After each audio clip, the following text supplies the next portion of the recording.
It's John Krask with Every Library and the Every Library Institute. Thank you for being here for another episode of Every Library Live. We're having some good, deep conversations with authors of our The Political Librarian special issue from December 2025. The Political Librarian is Every Library Institute's journal on public policy, tax policy, and education policy.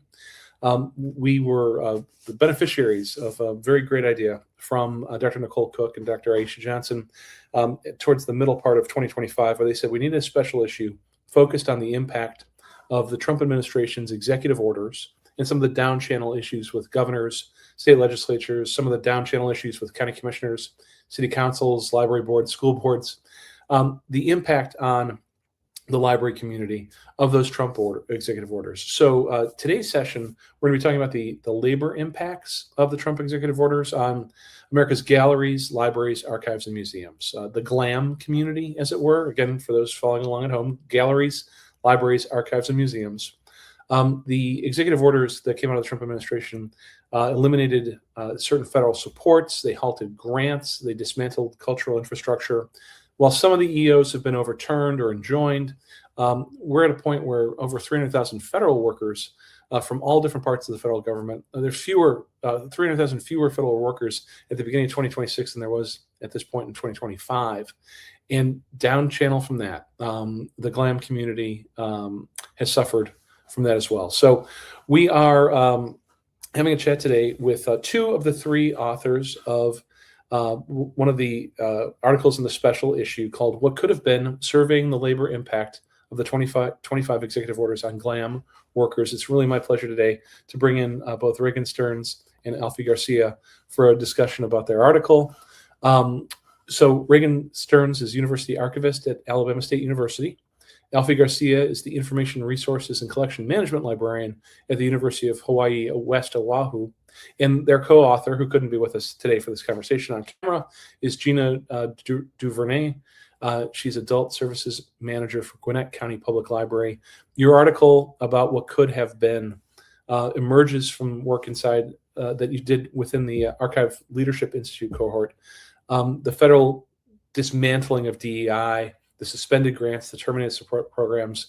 I mean, you're doing something here with some data collection and some reporting that I think is going to be vital, not only for understanding where we are right now, because there's so much disruption, but where we are going to have to rebuild someday, God willing, this entire sector. So, Raegan, let me start with you. Where did the idea for this project, this article, come from in the survey itself that you all are doing? John, and thank you so much for inviting Alphie and I on to speak with you. The idea for the survey, What Could Have Been, evolved from our time at the Archives Leadership Institute in June of 2025. It was a cohort of about 25 people, and we all convened at the University of Virginia in Charlottesville, and we were maybe 3 months at that point, kind of away from when all of the executive orders and the grant terminations, all those things had occurred. And so a lot of us there were directly affected by grant termination. Some people were federal workers in our cohort. Mm-hmm. And so naturally that was kind of top of mind for us. And a group full of archivists, we were all thinking like, what should we be doing to document this moment? You know, you think about like that moment in time. It was a dark, dark time. Mm-hmm. It was a dark time, and it was very, it was unsettling. I guess we're about a year away from it now, but at the time, just not knowing, it seems like one day after the next, something was happening, and you didn't know. Even beyond just your grants at your home institutions and projects being affected, just being in the company of other memory workers and librarians and realizing, well, it's more than that. You know, we're being affected, but it's more than just our projects. It's people's livelihoods. It's people's, we were thinking, how are they paying their mortgage? How are they paying their rent? We're the people that they're being kind of maligned. But we know these people. These are intelligent, like efficient, wonderful people who have been helping the library and archives profession. Like they've devoted their their lives to this. And so just being in the midst of colleagues in that environment, we all, as part of the Archives Leadership Institute, one of the assignments, I'll say, or one of the components of it is you meet for a week, and then you kind of come up with projects that you think will affect or have some relevance to your profession. Mm-hmm. And so we kind of all divvied up into subgroups, and our group was interested in trying somehow to document this moment. And that's how the survey of what could have been came about for us. I think that there's something very powerful about being able to answer the question of how big is the problem, you know, and what do we need to do in terms of a collective response to record that. Alphie, let me ask you, why do you feel as part of this group it was important to document this with a what could have been framework instead of just a numbering of the loss, as it were? Yeah, thank you for having us. I think to trying to frame it in a way, in the way that we did, was just trying to represent the potentiality of the materials that, you know, again, what could have been was kind of the repeating mantra, just trying to understand. And what we learned is it's kind of quite difficult to quantify in some sense, because oftentimes, at least in our circle, we weren't used to necessarily documenting the amount of time and putting a dollar figure on the grants that we're applying for. And it's just part of the job. But you know, that the idea of the wasted effort was kind of central. And then trying to envision or anticipate what the knock-on effects are of these grant-supported programs. Like so many of us, my colleagues at ALI were working on these incredible projects. They're describing them, and then to have some cursory email sent to them notifying a cancellation of it it's heartbreaking. And you know, in my position at our library, we don't have any particular IMLS grants at the university for our library, but you know, I'm part of the Hawaii Library Consortium, and that had knock-on effects of you know, membership, and that continues to echo throughout today. Yeah, so the survey is intended to be responded to by whom, and it's still open, right? Correct. Yeah, it's still open, and if this recording is released in March, we're hoping to get as much information as possible. It's definitely intended for the grant writers themselves, and you know, and anyone who's part of the GLAM network that is affected by this, and there are many, and then we're hoping to kind of have that data be shared out on the web in a similar fashion to other projects that might show up on Google Sheets and things like that. So just to have something to mark a moment in time, and just have that out there. Raegan, this is not a collective mourning project. This is a collective action project. What do you see as the data is coming together on this about the discussion of absence? Like, what does it reveal for our institutions and for our society that I think that numbers by themselves really can't capture?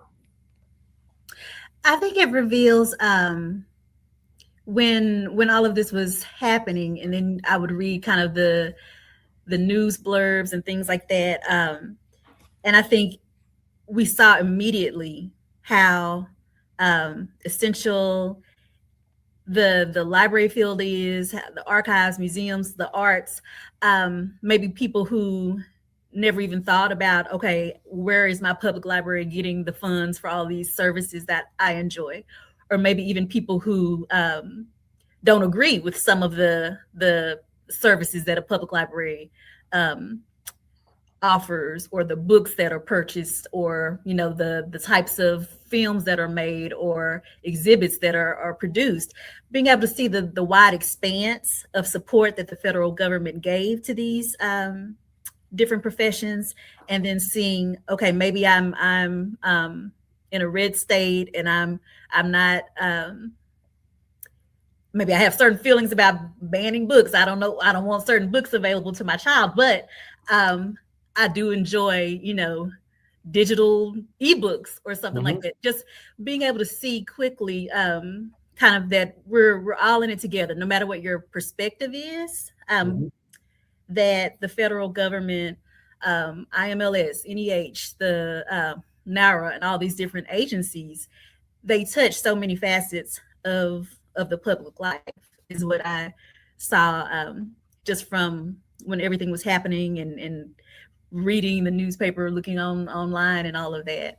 And so I guess that's kind of the outward facing in perspective of what I remember noticing, just from us as we were crafting the survey, our subgroup of it's 8 of us. And I think about maybe 7 of us are affiliated with an academic institution and 1 person is with the public library. But as we were crafting the survey, we really kept coming back to what could have been. You're right, it's not mourning, but wanting to document what was happening, wanting to center the fact that beyond, as I said before, beyond our projects, maybe what should have been instead of what could have been, but also wanting to center the fact that these are people's lives. We kept coming back to that. We didn't want to turn this into something mourning, like you said, or just venting, but just a way of I think one of the questions we had is just, is there anything else you want us to know? And I remember us saying, just if you want to say, thank you to the federal workers that help guide your projects or help review your projects, your proposals and things like that. So just really wanting to focus on the people who were affected. Yeah, I think that survey methodology that's got that open end to it, and the fact that you have been collecting personal testimony allows you over time to build some very interesting themes. Alphie, to the fact that you're in Hawaii, it makes me think about not only the multi-generational commitment that the federal government has had to libraries and museums through the Institute of Museum and Library Services. National Archives has been sitting there since 1930, whatever, doing a hell of a job on so many different memory preservation projects, but also some of the core of government preservation. The NEA, the NEH, you can talk about Library of Congress, we can talk about the Smithsonian, we can talk about a lot of different things, but I think about Hawaii and the federal frameworks around what is owed to the people of Hawaii by the federal government, health, education, everything, in addition to this GLAM situation, for your particular institution, your particular sector. I'm in suburban Chicago. It's pretty disrupted around here. How are things in your neck of the woods? Yeah, equally disruptive, I would imagine. So while I can't speak for the public library as I'm not their representative, they get their funding $1.5 million as part of a multi-year grant. Every year they would get that, and they would use this to pay for databases. So databases, so in Hawaii, throughout all the islands, it's covered by the Hawaii State Public Library. They cover every single island. So the fact that these databases that they pay for, in part or as part of a kind of a cost sharing thing with our state legislature, directly fund these programs. And being the database chair at the Hawaii Library Consortium, I'm able to see the data of usage of these specific databases for the public libraries throughout the islands, and I'm always blown away at how many databases are used by the patrons. And while that's not an aspect that's necessarily captured in our survey, it makes me think these are without this funding, these just flitter off into the distance, into the ether. Small business owners searching for things on EBSCO, researchers finding things that they wouldn't ordinarily because they're not part of the college. There's so many effects. And if HSPLS ends up having to, Hawaii State Public Library ends up having to pull out, that's going to have further knock-on effects with the rest of the consortiums. So consortiums that, the library consortium that is not necessarily, how should I frame it? If HSPLS no longer is able to fund their end, that's going to blow up everyone else's budget. So that's going to affect the University of Hawaii. The knock-on effect is very significant. Right. Yeah. And so that'll increase costs that throughout Hawaii. So just this move alone, these halting actions has decimated the ability to plan ahead because it's just so chaotic. And that's been a huge challenge here in Hawaii.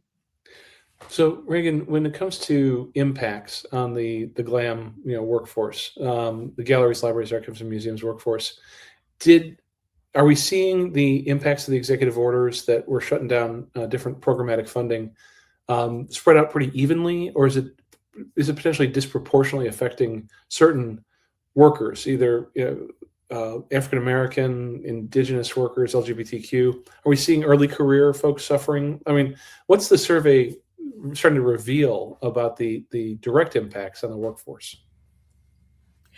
Well, I remember when all of this was happening, and it was framed as in terms of grant terminations and project terminations, that DOJ or the agencies, they were going to go in and they were going to kind of shut down everything, quote unquote, woke, which you would think would be focused on minorities or Black institutions or projects and things like that. But interestingly, at the time, they terminated really, I think, mostly all of the grants that were open or in effect. And so obviously that wasn't just projects related to Black history or quote unquote wokeness or DEI or anything like that. So I think it really affected every kind of institution, every type of project focused on, a myriad of different topics. So far, of some of the results that we've gotten, it talks about, and even from my own perspective, I was in the third year about to start the third year of a 3-year NEH grant when it was terminated. And so things like not being able to hire grad students. I think in general, anyway, for the GLAM profession, it's so hard for people to get into the profession, to have full-time jobs with benefits and good paying jobs. A lot of these early professionals depend on grant funded term projects. And so just the fact that, in essence, maybe for this year, there were no projects like that to hire people fresh out of graduate school or something like that. I think it's definitely going to have a ripple effect on the profession. And even, I guess, at the best of times when we could depend on federal funding, even then there was discussions about making sure that you provide benefits for these project or term workers, that you're paying them well, that you're including professional development and growth opportunities. And so at the best of times, it wasn't the best for these early workers. But then now to not have that at all, I think they would probably be the most affected by kind of the absence of that funding. It's interesting, Raegan, if I can stay with you for a second, the precarious nature of work in libraries and archives. I mean, museums as well, don't get me wrong, but I think about the lone archivist, the idea of that archivist who's a solo practitioner either within an institution or is the only staff member there's a lot of conversations about the lone arranger, in the archive space too. The institution's vulnerabilities are directly related to the staff's availability. And I have to imagine that that this moment in time should spark a conversation in America about whether or not there's value that's attached by citizens, by users, by funders like Congress about cultural institutions. Do we attach enough? Do we articulate about value enough? I don't think we do. I don't think we do. I think we're so used to to things just being there. And that's one of the points that we brought up a little bit in our article about kind of the invisible labor of cultural memory workers, to include kind of all of the GLAM. You expect for your public library to be open. You expect for your local museum to have regular hours and to bring in different, rotating exhibits and all of that. Yeah. And so we don't really think about all of the labor and the hands that goes into making sure that all of the services that we've come to expect, how to bring that to fruition. So I don't think in general that we talk about enough the value of just all of these different, the field and the workers itself. And then we talk about value. Our survey tries to ask the people who respond to themselves kind of quantify, the time you put into projects, and if they're able to quantify that.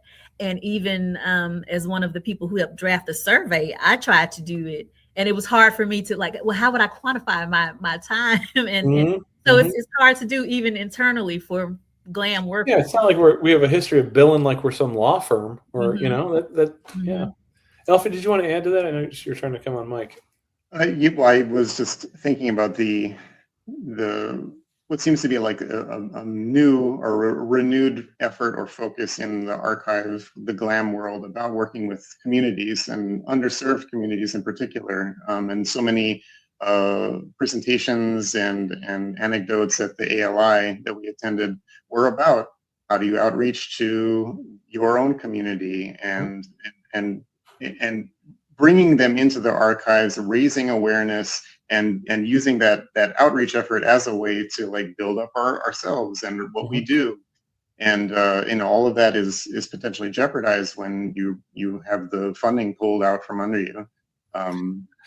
We have a lot of dialogue here at Every Library with elected officials, if we like them, politicians if we don't, about the nice to have versus the need to have, and when there are those moments where you drive by, you see the parking lot's full, you think everything's fine. Most people don't need it or want it, whatever it is. And we could say that about sports complexes. We could say it about the baseball diamonds. There's 6 of them, a couple blocks from my house, on the way to the public library. Pass them by all the time, and I'm satisfied as a citizen that they're sitting there empty, except that's fine because it's not Saturday afternoon, and I'm satisfied as a citizen, though I'm not much of a ball player myself, when they're full on that Saturday afternoon. And I don't know where the disconnect is in the body politic between that satisfaction about this otherwise fallow field. Literally, it's empty. The disconnect between that being a common good, and then the archive at the library that has the newspapers from 1930 that remember when my grandparents came over from the old country. I don't know how we have this dialogue without talking about the workforce. And I think that you folks are really doing something important by surfacing the workforce is the key element of this. Yeah, I mean, I'm reminded of that documentary, the Library Stories, was made a few years ago that focused on New Mexico public libraries and how none of them would exist if it wasn't for LISTA and IMLS. And these are direct results of government help. And these are low-income, marginalized communities, Native American, and I think about them every time I am working on this project or I'm reminded of it. And then people in my own community who live on the west coast of Oahu or outer islands that don't have the benefit of living on Oahu in a much more populous area. So it absolutely, it's that consciousness needs to be raised. So if this survey provides that or it moves marginally towards that, that's awesome. It's interesting that you bring up the New Mexico example, because right now we're working at Every Library with the New Mexico Rural Library Initiative, and to help support their messaging to the legislature this legislative session and next one about the endowment for rural libraries. And they've done some amazing work since that movie.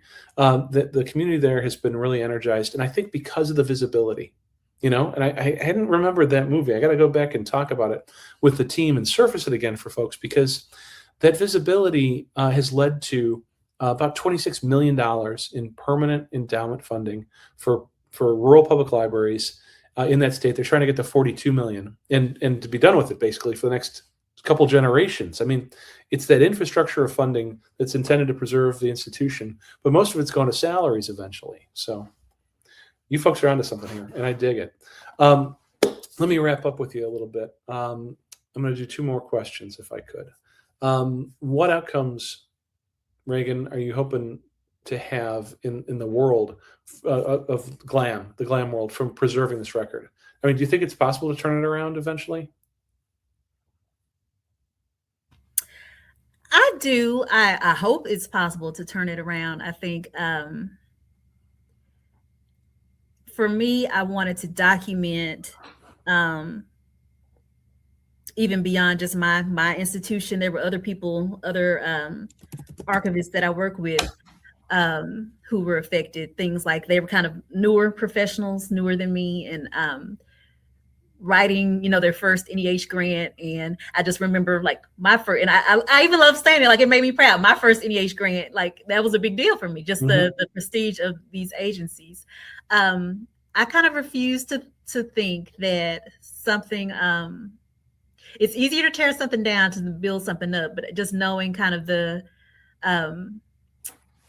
metal, METTLE, I think, I hope I'm still in it right, of GLAM workers, the kind of commitment that most GLAM workers have to their professions. I do think it's possible to turn it around. Even in terms of the way that these attacks have been, the fact that it's not even lawful. So the fact that just even like IMLS, you know, being reinstated and things like that, grants, I hope strongly that things will turn around, but there may be lessons learned from all of this, so it's not just a wasted experience. And with that, just anecdotally, since all of this is happening, I've been to like a couple of conferences, and people have been talking about, well, my grant, you know, these grants were terminated, and now we're kind of we're rethinking how we're funding things. They're turning more to like almost mutual aids, you know. Alphie was saying, like, with your communities, you know, turning back to your communities, and not even from the perspective of your library or your archives as a position of power, but as true partnerships. So maybe seeing kind of what new roads or routes that these GLAM institutions can take in building, and I'm heartened because it seems like from some of the responses that we've gotten and just talking to people, the work is still being done. People are still committed to it. They just don't have federal funding anymore. So it might have, you know, shaken us a little bit, but it didn't stop the important missions that most people have. Yeah.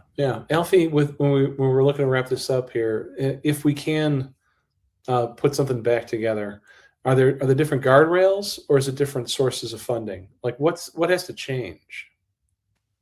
Yeah, I imagine like your New Mexico example, where you're working with the state legislature to provide endowments, you know, kind of shoring up those elements and making sure that states are aware and are funding the things that the people care about. And there's an effort, I think, a continued effort, I guess, with the GLAM institutions to continue their work, working with the communities, promoting themselves, and raising awareness, because we know that it's now critical. To go back to your question to Raegan, if I were to think about like what I was hoping this survey results would represent, is I really wanted to memorialize the kind of callousness of these decisions being made that are thoughtless. And so much of what we do is slow, ponderous, considerate. You know, it can be slow, and just like Raegan was saying, it's so easy to break things down, but it takes a long time to rebuild things. So finding ways that we can increase our own resilience, learn to be better connected politically. So like kind of like this journal does is critical, I think, in moving forward. Well, thank you for being a part of that conversation, with the profession. I think about with your easier to tear down, harder to build. The environmental movement, of course, says that the least expensive building is the one that's already sitting there, and the least expensive building to build, the least expensive LEED. If you want to get a LEED certified building, 99 out of 100 times, let the building stand and retrofit. At least in residential. The fact that we have been throwing a match at the gasoline pool and watching the gas station blow up instead, it's offensive. It is. It's not a version of America that. I run a political action committee for libraries and a think tank about library public policy. I'm into using some tax money to fund the common good, and I appreciate you being able to help provide that account of the impacts here. To both of you, Raegan Stearns and Alphie Garcia, and to Jina for not being able to join us today. Thank you for moving this conversation forward. I do want to put up on screen one more time the link to the survey and invite people to participate. We're going to have more work to do in the future in terms of publishing and amplifying, or you got a publishing partner ahead of you, it's fine, but amplifying the results of the survey, because if we're going to have an opportunity to come back as a country to a place where the career in the GLAM space and communities that benefit from GLAM work, the interrupted futures that have been happening, if we can get back to a good spot, your work is not going to just memorialize it. It's going to help us understand where we need to return to. So thank you today. Thank you so much. Thank you. Absolutely. So what we always do is I put back up the thing as we wave to the audience, and I hit end. Thanks, team.